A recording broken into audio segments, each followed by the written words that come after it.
Once we all get back, somebody. Sorry, y'all. I was watching this show. But welcome to the channel. It's your girl, Raytoria, and you are loved, girl. You are loved, girl. What's up? This show got me thinking about something that was actually on my mind earlier this week, and that's how much our kids are out of control and how much control we've lost as mothers.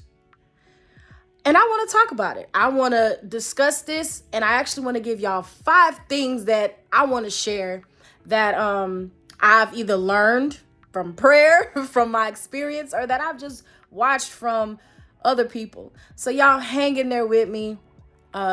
Stay locked. Go get you a little snack real quick, because I'm actually about to go get myself together because I look a little crazy. And I'm going to meet y'all in the meeting place, all right? So I'll see y'all soon.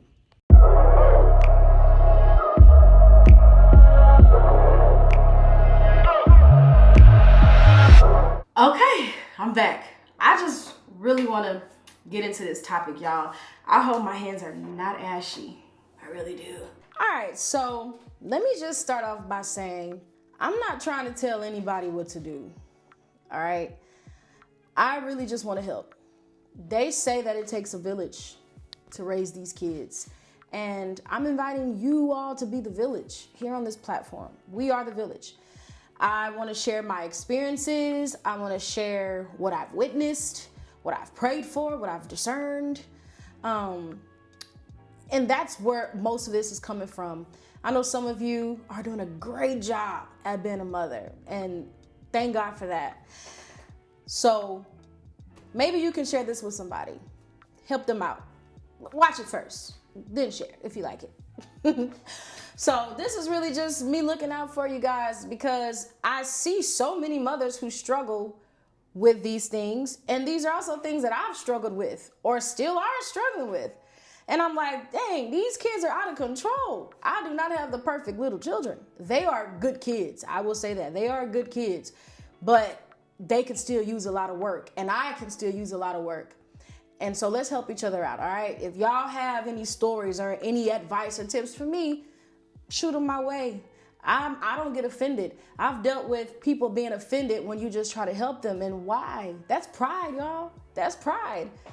Let's adopt not being offended when somebody's just trying to help. Because think about it. What is that person getting out of telling you something about your newborn baby or your child? They're just trying to help. We're not always going to do exactly what they say, but take what they said, pray about it, try it. Just give it a little snippet, and you'd be like, oh, dang, she was right. That worked. Maybe it might work. I don't know. But let's get into this video. I said I would give y'all 5 things that I have, but to be honest with you, I'm just going to talk. You can count. I don't know. So let's start with number 1, establishing respect. Okay? Now, respect goes both ways. I know this is a child, and in your mind, you don't think that you need to respect your child. But I think it's important that we respect them, they respect us.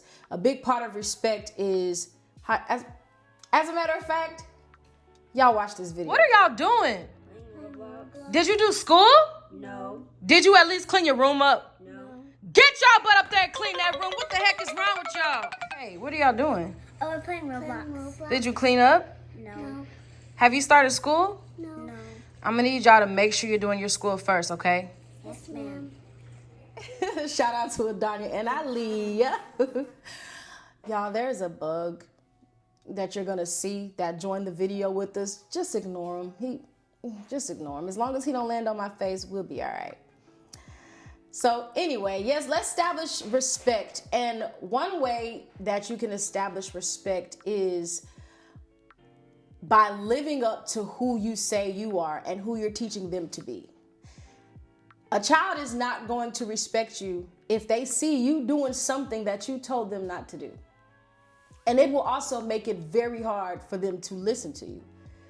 Imagine respecting someone that you don't trust. I know you're like, I don't need to respect my child. You should. They mimic our behaviors. They watch us and they grow up to be just like us. So don't be surprised if you see your child rolling their eyes, talking real bad to one of their friends or their siblings, because they see you do it to them. If you're telling them one thing, but you're doing something different, they're not going to respect that. And it makes it really hard to follow someone that you can't respect, that you don't trust. So if you're telling them, you need to stop being late all the time. Don't nobody want to deal with somebody that's late. And then every time y'all have to go somewhere, here they are, see you running late. Don't let them catch you doing something that you tell them not to do. You know how many times I've had to hear, But Mommy, I thought you said that cookies weren't good for you. Mommy, I thought you said that we shouldn't eat past 8 o'clock.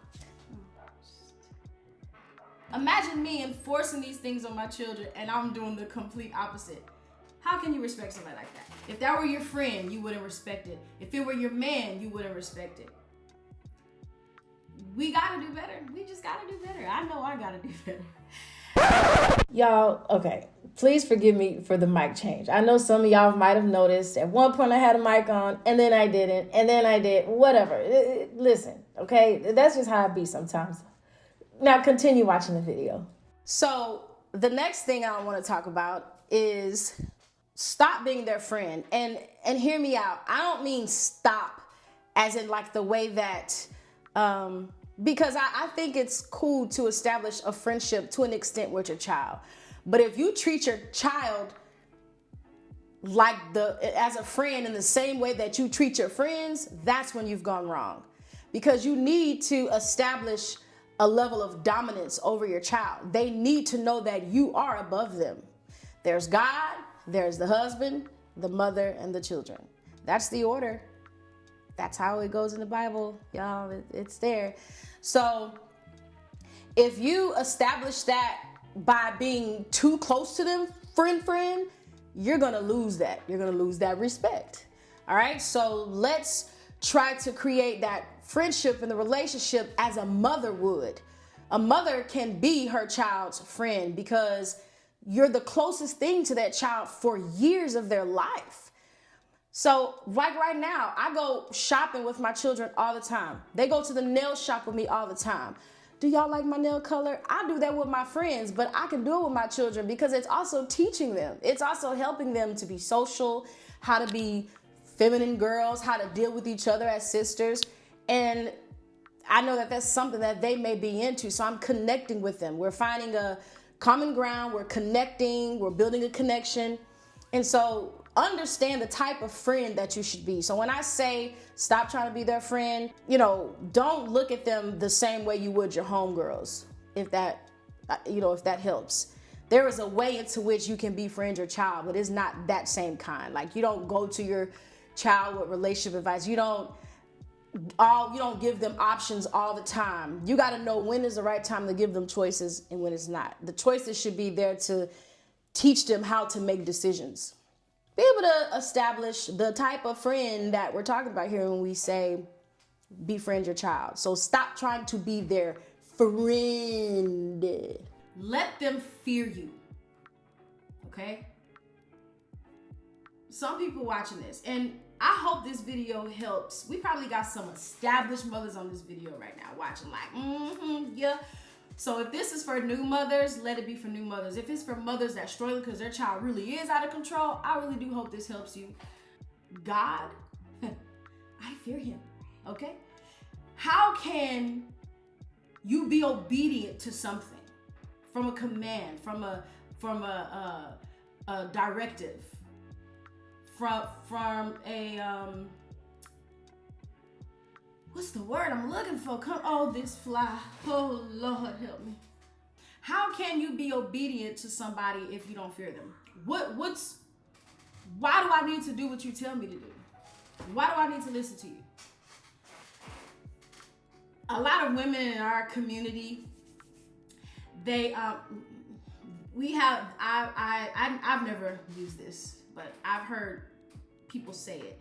I brought you in this world, I'll take you out. That would be murder. You're not gonna murder your child. I wonder if children actually believe that. Like, do the child actually be scared when they say that? Do they know their parents are talking noise? But that's not the way to instill fear into your child.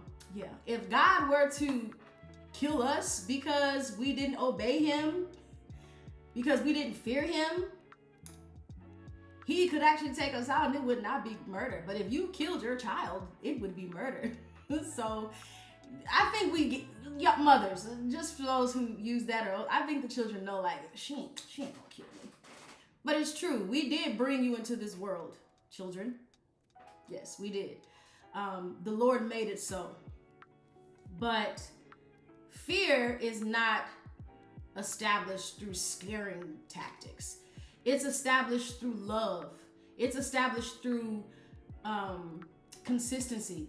It's established through sternness. It's established through following through with the things that you say you're gonna do.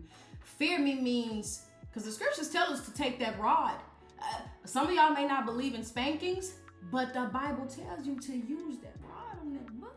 It does, okay? It tells you to use the rod. So maybe just add that into, and if it's too late, which brings me to one of my other things, then you gotta go to the Lord and pray. That's a whole other discussion, is when it's too late. How do you bring it back? All right. So establishing that fear, which just like we saw in the video, when I yelled at them and was using curse words, even though I wasn't using curse words, they was like, whoo! They were scared because they're like, those whoopings hurt. The reasons why those kind of whoopings hurt is because sometimes we whoop out of anger. You're not supposed to do that. You're not supposed to be angry. If you get angry, I beg, just walk away, take a breath. And when you come back to give that spanking, do it because you're saying, listen, I love you and I don't want to do this. I'm doing this because I have to. It's the only way you're going to learn. Oh, you want to play with me? Don't worry. You aren't going anywhere. What can you do to establish fear so that they know they can't play with you? I will kick you out of this house so fast. Think I won't. Go pray that the Lord keeps you. I try to be serious, y'all. I don't even know if my kids take me seriously, to be honest with you. I'm trying. So yeah, number 4, we gotta stop lying, y'all. But we gotta stop lying. We gotta stop telling them Santa Claus is real.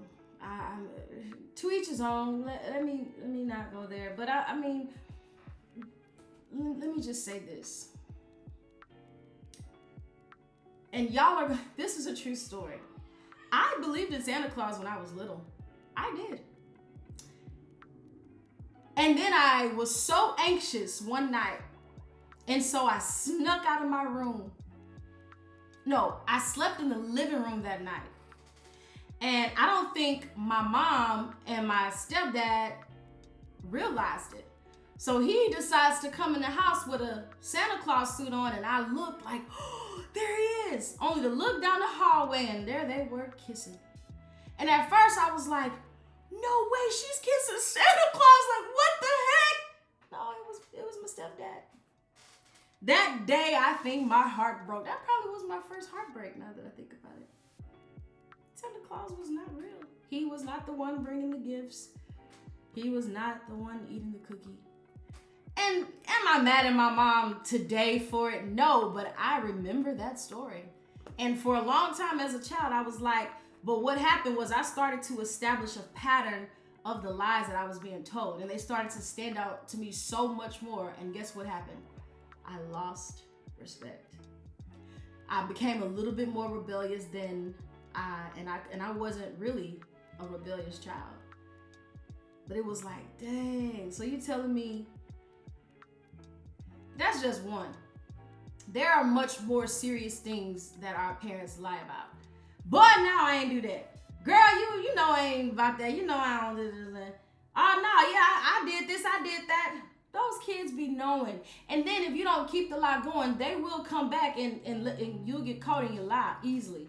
You lose the respect, y'all. And you see how it all just ties in? These are things that we just really got to get better at. And the last and final thing that I have for us is we should really stop acting like them. That's partly the reason why they even think we're their friends. It's because we act too much like them. They can relate too much to how we are. Women are supposed to be more feminine, more graceful, more meek. And when we get to whining and cursing and complaining, aren't those the characteristics of a child? I had a really bad habit at whining with my kids when they were little. It would go like, "Oh, Danya, why are you doing that? Oh my God." I'm almost embarrassed to admit that that's how I sounded. And my husband would always say to me, how do you expect her to listen to what you're saying when all she hears is whining? "Ooh." And I was like, I ain't whining. Oh, I was whining. Because I started to hear them whine, and I was like, and I put that mirror on me real quick. Wow. Now, I've never been one to curse at my children, but I have caught myself yelling at them out of frustration. And then when I caught them yelling at each other, I was like, whoa, they got that from me. Here I am saying, don't be yelling at each other. That's not good. Y'all are sisters. Y'all should love each other, treat each other with kind. Wait, I just yelled at them yesterday. So I would tell them, I'm sorry. You can tell your child sorry when you've done wrong. It's a good example for them. I'm sorry I yelled at you, y'all. I didn't mean to do that. I was really frustrated. I didn't mean to. Lord, please forgive me. I was impatient. I shouldn't get like that. I should not let my children get me out of character. I shouldn't even let them see me get like that. So now when they do something to tick me off, the fly. I say, y'all, give me a minute. Or they'll see me do this, y'all. They'll be like, and here's Adanya. Aaliyah, back up. Mommy's taking deep breaths. I'm just trying to de-stress. I need a minute. And then I'll very calmly just say, listen, I've told you over and over again. So we gotta, let's adopt taking deep breaths before we just go. The scripture tells us to be what? Y'all, okay, I forgot for a second, so I tried to play it off. But no, the scripture tells us to be slow to speak, quick to listen, y'all. So hear them out, internalize it, say what you gotta say. Hearing out, you're listening to your children, dealing with them with understanding the same way our husbands should deal with us. The scripture tells us that if you train up a child in the way he should go, when he grows up, he will not depart from it. That's why I said it starts from when you're a baby up until this age. Because you know, girls, they start to get their menstruation at 12. They're ready to be, they're gonna be an adult before you know it. They could be a mommy now. So you only have so long to create that foundation for your children. And there's a lot of different things that we can do to make things easier for us as parents. Like, anyway, we can talk about that in another video. My food is beeping, y'all, and I'm cooking some chicken wings, and I'm making a really good salad. But I hope that I was really able to help y'all with this. A lot of this stuff y'all probably already know, and I hope so. Let's implement it more, though. I know I can do better at some of these things. I hope this was wisdom to your ears. I hope you received it in your heart. And I hope that it was encouraging to you all. I'm about to go finish this food. I really appreciate you guys hanging in there with me during this time. I love you all. Be blessed. Don't forget to like and subscribe, and I'll see y'all in the next video.